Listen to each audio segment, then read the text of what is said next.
Tumbleweed Joe, thank you for your reply. Okay. We talked about principles of local science, some of the principles that I used as examples.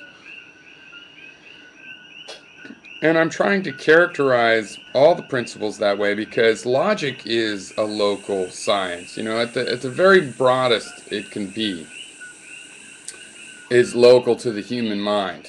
You know, if you did find something you had to believe in order to think, like for example, what you could call a first principle of mind, that perceptions exist, then that's just because you've discovered a property of the mind, that the mind has to conceive something a particular way, just like we have to conceive it in terms of visual and other sensual information in these same spaces. You know, logic is a local science as well, these principles of logic. Now, in terms of sufficient reason, think about it. What is the sufficient reason for any action, for this pencil floating here right now? Oh, it's my hand holding it up. But it's not just my hand holding it up. It's the pressure, it's all kinds of things that are holding it together as an object. It's really every single thing in the universe that has led up to this pencil existing and being held here by me. Every single thing. The sufficient reason is totally undiscoverable. Okay. So am I getting at the same concept when I say, no, it's not about that. It's about symmetry and patterns. It's about patterns. Is that just the same thing? Because I think it gets at the gist of this continuity and the kind of thing you're trying to get at with cause and effect, or sufficient reason, right? But when you talk about patterns, you're not making this assumption that there's a particular cause. I mean, did you hear my example of a photon absorbed by an atom and then emitted? You know, which photon that strikes the atom is the cause of the one that's emitted?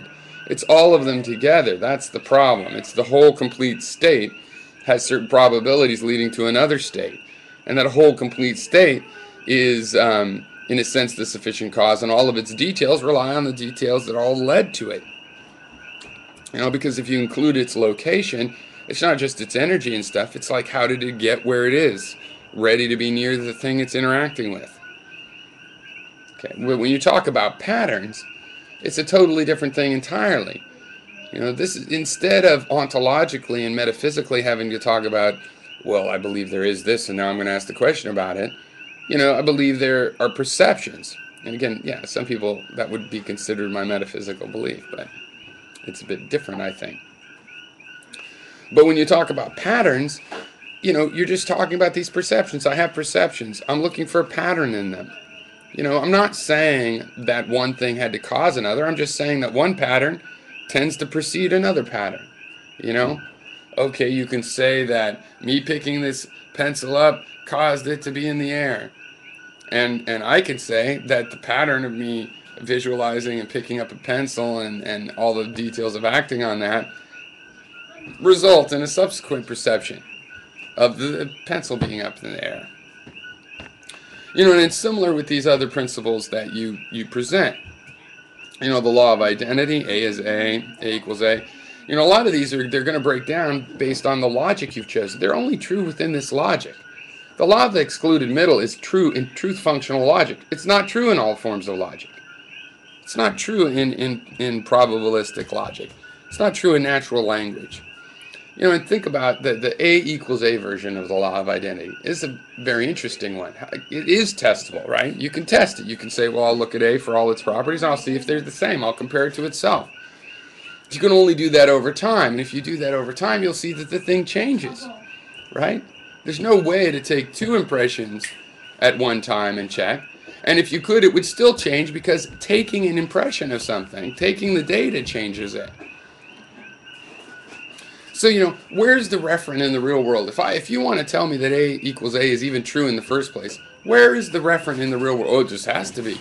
Well, it only has to be as the tautology, like bachelors have to be male. That's true by definition. You can't say, oh, that's a fundamental characteristic of the universe. We could have a universe where male-female gender never evolved, right? And so would it be a fundamental fact of nature that men are bachelors? No, it's just true by definition. When you get to the question of how does it apply to real things, how do I interact with it in the real world, then saying, you know, A is what it is, Are you sure? It's a quantum field probability. Maybe there's some weird concept of self-dissimilarity. That's weird, but would you say weird things can't be true? And you get to A equals A, where you can actually say take A and test it, and test it, take measurements of its qualities, quantities, and related to them. And then you could do that again later. And nothing actually does equal itself. There is no two things, A equals, there's no two things that equal. Even one thing and itself over time are not equal. And you could say, oh, but there's an essential thing that we've hooked onto, and that's why it works. No, there's nothing essential. What you've hooked onto is patterns of continuity. There's continuity. One thing leads to another. The river is the same river as yesterday because it's continuously connected to the river of yesterday. That's why. It's the systematics of it.